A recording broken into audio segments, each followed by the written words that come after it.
what is this? What is this is the first question. And a good definition would be this is a megalithic site.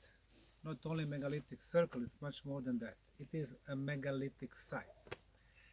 As far as terminology, people use this word megaliths very often.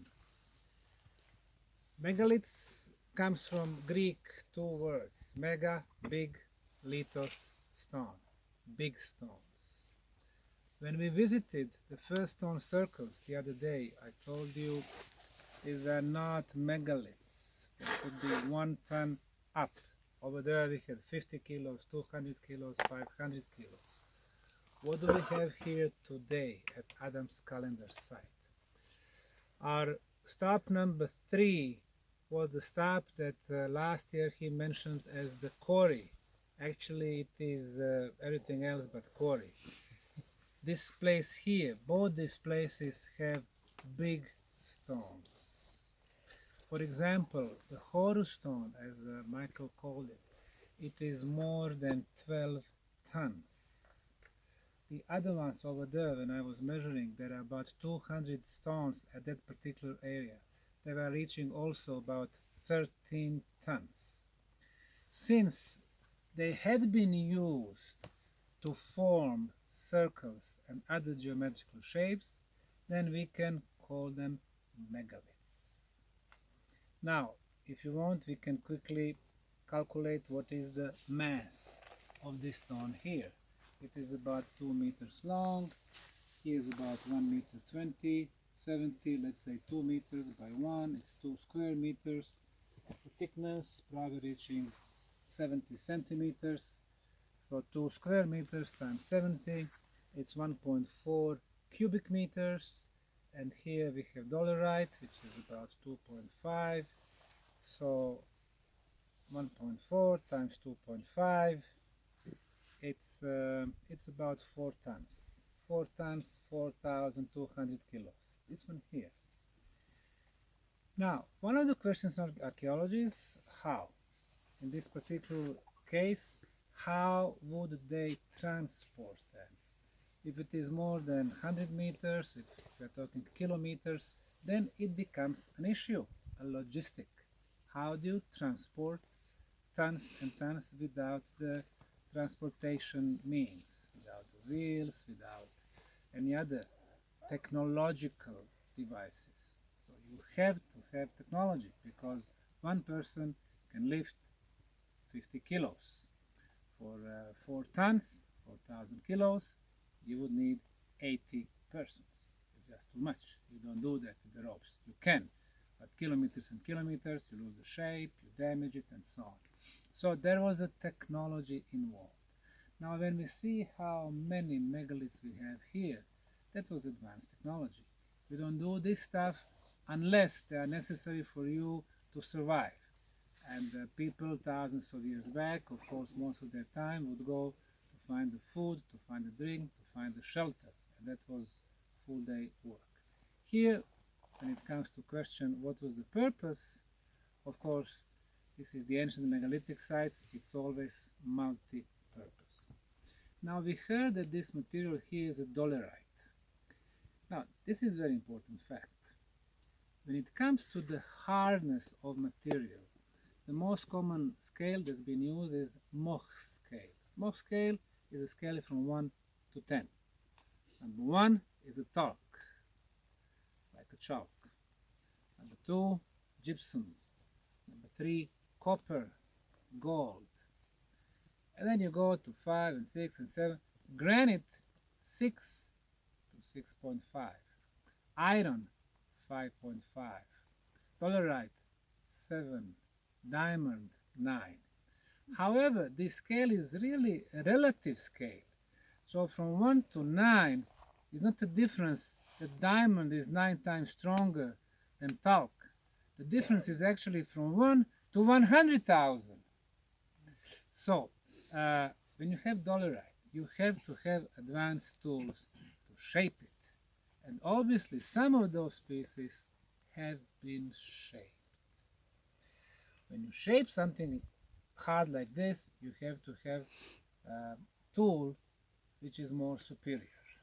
Obviously here one of the choices for our civilization would be diamond too. Now when we go back to what conventional science classifies, they are talking about the Stone Age, the Bronze Age, the Iron Age. None of these materials can shape this. You have to have advanced tools. So now, again, to answer the question how, we are getting some of the answers. Advanced tools, advanced form of the transportation, and the ability to maneuver with hundreds of thousands of tons of the material. Dolerite is common not only for South Africa, some places, but also for Egypt. Some of you remember that the biggest place where they quarry granite was Aswan. Exactly in Aswan, they have also dolerite. Israel, Colorado, Russia, and some other places. It's a very important material. When it comes to the purpose, we heard about the stone circles through my presentation that probably it had to do with the energy and the different levels of energy. What I've concluded through my research in past few decades, that megalithic sites and pyramid sites, there are at least 10 elements that they would help us to define those sites. For example, in order if you want to call something a pyramid, it has to have obviously shape of the pyramid, artificial construction material. But what we can apply to the megalithic sites is the choice of the location. Pyramid and megalithic sites had always been located above energy potent places. In the case of the Bosnian pyramids, we have iron ore or iron plate, which generates electromagnetism. The pyramid amplifies electromagnetic fields. Below the Bosnian pyramids, we have network of tunnels, cavities. They amplify the energy. In the case of Bosnian pyramid, just recently we started uncovering a lot of diorite. Diorite is also extremely hard material, meaning origin is very old. More than 55% of diorite is a crystal, white crystal in that case. Granite, crystal. Why crystal is important? Because we can see crystal everywhere on those megalithic sites. Crystal has the ability to receive the energy and to amplify. Again, amplification of the energy. But not only that. If, like in our case in Bosnia, electromagnetic fields that we can measure hits crystal, then there is a process called piezoelectrical effect, which creates mechanical waves, which we know as the sound or ultrasound. But it goes the other way around. If sound or ultrasound hits quartz crystal, again, piezoelectrical effect, we have a generation of the electricity. So obviously the ancients knew the power of transformation that crystals had.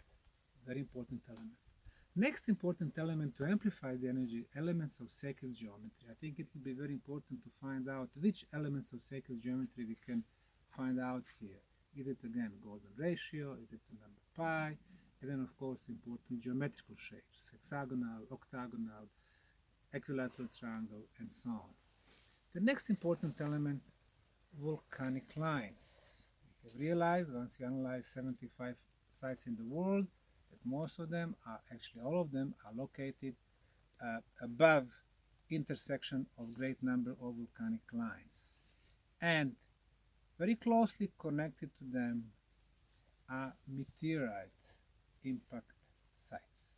We just heard that meteorite hits this area. Meteorite always come with high quantities of iron, again, energy source. In the state of Ohio, the famous Serpent Mound is exactly at the edge of the cliff, and that cliff was actually the site of a huge meteorite impact from millions of years ago. Sources of energy. So now, when we have sites like this one, in this particular case, one of the shapes was obviously the shape of the circle. The circle focuses the energy. So if this was a true energy machine at the original time, it would be focus the energy. Why is that important? Pyramids also, they create very strong energy fields. Once you have strong energy fields, then you can play with that. Humans have 5 physical, 30 spiritual senses. One of the spiritual senses is the ability for the teleportation. Teleportation. What do you need for teleportation? You need very strong energy field. And that's exactly what pyramid and megalithic sites would produce long time back. So, when you want to stop this work, what do? You destroy the site. What do we have here? Only the standing stones are at the original place. For example, we can see those two. And we can see another two over there. And we can see the part here in the center. They are at the original place. They are standing stones, obviously. This one has been moved. Somebody, for obvious reason, didn't want this machine to work anymore. So they push them, they destroy them, they relocate them. What we saw a couple of kilometers behind us, we could see hundreds of stones. Most probably none of them is not the original place anymore. The information I was getting, probably there was another powerful site like this one here in the vicinity, which has been completely destroyed. So what you are seeing now are just the traces of some very powerful megalithic sites, most probably energy machines, because many elements for the energy machines are present here. We have geologists, they come here, and what they can say, this is not stone from the original bedrock. Original bedrock here, sandstone. This you should not find in situ. You should not find on this place, meaning it has been brought.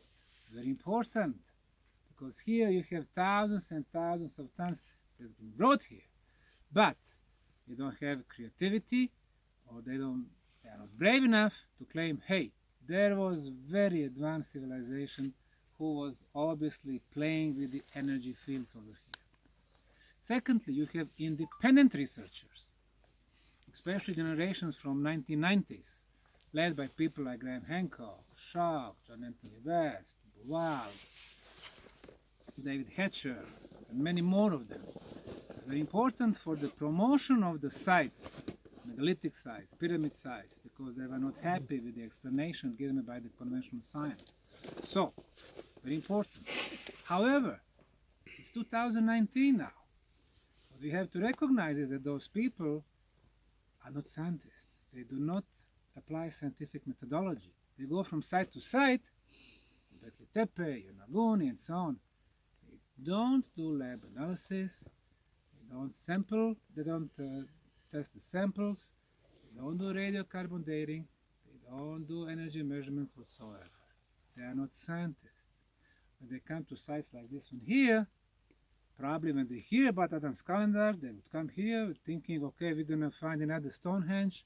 And then they're a little bit disappointed because you don't have those original stones here anymore. You don't see actually circles. You need to see it from an aerial photo. And they go back. This is a problem. They don't have creativity to imagine how was it here during the original times. What kind of technology was needed to make all these sites. That's why we need a new generation. Researchers who do have, ability to apply scientific methodology, who apply interdisciplinary scientific research, but who are not afraid to say what they see, to come up with the new ideas. Unfortunately, education system today is based on fear. People fear what they're going to say. Assistants are afraid of their professors. Professors are afraid of their deans. Deans are afraid of rectors. The same scenario in media world, in corporate world, in politics, and so on and so forth. So we need people. Listen, this is the the new generation of the researchers who actually bring researchers from both independent, conventional fields who apply interdisciplinary research. Measuring, you never know what is really important. You start measuring the sound. Why sound is so important. When you hit those stones, the little stones, you can clearly see when you hit irregular shape, it's just a regular sound. Tup, tup. But when you hit it, the shapes that are, elongated, that they are regular, that they are, rectangular, a beautiful sound properties. That's why I was saying that most probably many of those stones were actually shaped. In order to shape diorite, you have to have advanced technology. So this is very important side. It's very hard for me to say the age or the builders, but I was giving some, information that can help us understand that there was technologically advanced civilization, and when it comes to usage, again, it's always multi-purpose. So in our wild guess, is it possible that we did have teleportation here? It's possible. Let's put it this way.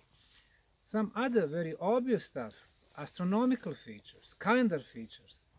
Now, when Michael says east, west, north, south, obviously it tells us that whoever was able to do this, following the cosmic north, the cosmic south, I mean, it's not only just the position of the sun, it's much more than that. It's, again, technology. Today we use compasses.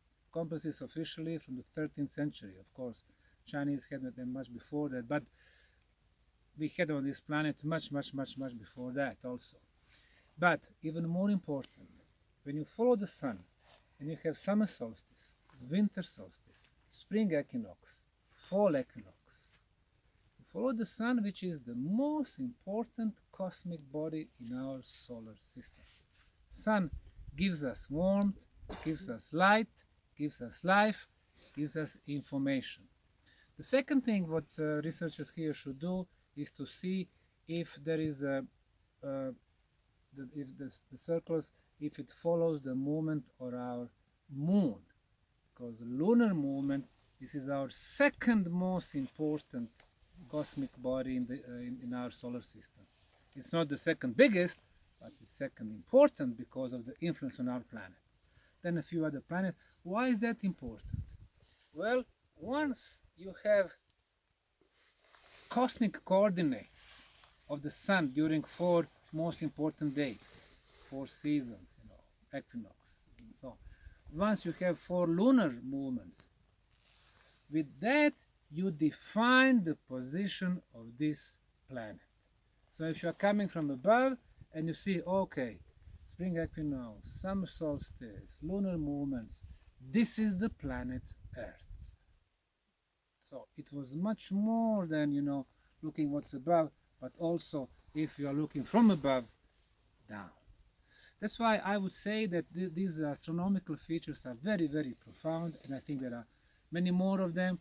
And if we could place all these original stones back, we would probably be able to see that many star constellations were followed. So I think this is a very important site, and I congratulate Michael Tellinger for promoting this site worldwide, and it tells us much more about our true origin. Thank you.